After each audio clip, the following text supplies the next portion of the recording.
Hello സുഹൃത്തെ, ഇത് നിങ്ങളുടെ വചന ചങ്ങാതി. ഇന്ന് ജൂൺ 19 വെള്ളി. നമ്മൾ ധ്യാനിക്കുന്ന വചനഭാഗം വിശുദ്ധ ലൂക്കാ അറിയിച്ച സുവിശേഷം 6-ാം അധ്യായം 46 മുതൽ 49 വരെയുള്ള തിരുവചനങ്ങൾ. ഉറച്ച അടിസ്ഥാനത്തെക്കുറിച്ച് പറയുക. ഈശോ ഈ അടിസ്ഥാനത്തെക്കുറിച്ച് പറയുന്നത് ഇങ്ങനെയാണ്. ആർക്കാന്നുള്ളതാണ് 47-ാമത്തെ തിരുവചനം.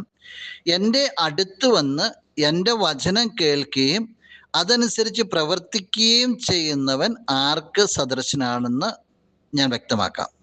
അപ്പൊ ഈശോയുടെ അടുത്ത് വന്ന് വചനം കേട്ട് അതനുസരിച്ച് പ്രവർത്തിക്കുന്നതിനെ കുറിച്ച് ഈശോ പറയാം. എന്നിട്ട് അവനെക്കുറിച്ച് ഈശോ പറയുന്നത് ഇങ്ങനെയാണ്: അവൻ ആഴത്തിൽ കുഴിച്ച് പാറമേൽ അടിസ്ഥാനമിട്ട് വീട് പണിത മനുഷ്യന് സദൃശനാണെന്ന്. ആഴത്തിൽ കുഴിക്കുകയാണ്. ആ കുഴി ചെന്നെത്തുന്ന പാറയിലാണ്. അപ്പോൾ ഇളകിക്കിടക്കുന്ന ഉറപ്പില്ലാത്ത തലങ്ങളെ മാറ്റിക്കളഞ്ഞിട്ട് ഉറപ്പുള്ള പാറമേൽ കൊണ്ട് വീടിന്റെ അടിസ്ഥാനം ഇടുകയാണ്. എന്നിട്ട് പറയാവുന്നത് ബലിഷ്ഠമായിട്ട് പണിയപ്പെട്ടിരിക്കുന്നു. കാറ്റൂതിയാലും എന്തു വന്നാലും ആഞ്ഞടിച്ച് അത് ഏക്കത്തില്ല. സുഹൃത്തെ, നീ ജീവിതത്തിലേക്ക് നോക്കുമ്പോൾ നീ ക്രിസ്തുവിന്റെ വചനം കേട്ട് അനുസരിക്കുന്നുണ്ടെങ്കിൽ നീ ചെയ്യേണ്ട ഒന്ന് ഇതേ ഉള്ളൂ: ഇളകിക്കിടക്കുന്ന എല്ലാം മാറ്റിക്കളഞ്ഞിട്ട് പാറ കണ്ടുപിടിക്കണം, ക്രിസ്തുവിനെ കണ്ടുപിടിക്കണം. ക്രിസ്തുവിനെ കണ്ടുപിടിച്ചിട്ട് ആ പാറമേൽ നിന്റെ ജീവിതത്തിന്റെ അടിസ്ഥാനം ഇടണം. ആ പാറമേൽ അടിസ്ഥാനം ഇട്ടാല് നീ ബലിഷ്ഠമായിട്ട് പണിതുറപ്പിക്കപ്പെടും. കാരണം നിന്റെ അടിക്കല്ല് നിൽക്കുന്നത് കർത്താവിൽ മേലാ. അതെന്ത് പ്രതികൂലമുണ്ടായാലും തകർന്നു പോകത്തില്ല.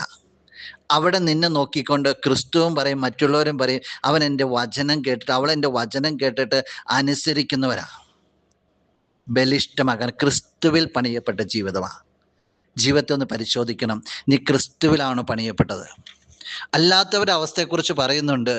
അത് ജലപ്രവാഹം ആഞ്ഞടിക്കുമ്പോഴേക്കും അത് നിലം പതിച്ചു. ആ വീടിന്റെ തകർച്ച വലുതായിരുന്നു എന്ന് പറയാ. ക്രിസ്തുവിൽ പണിയപ്പെടാത്ത ജീവിതം. സുഹൃത്തെ, നീ പരിശോധിക്കുക. നമുക്ക് പ്രാർത്ഥിക്കാം. എൻ്റെ സ്വർഗീയ ചങ്ങാതി, എന്നെ കേൾക്കുന്ന ചങ്ങാതിയെ സമർപ്പിക്കുകയാണ്.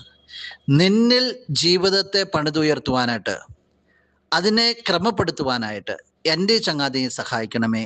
ആമേൻ.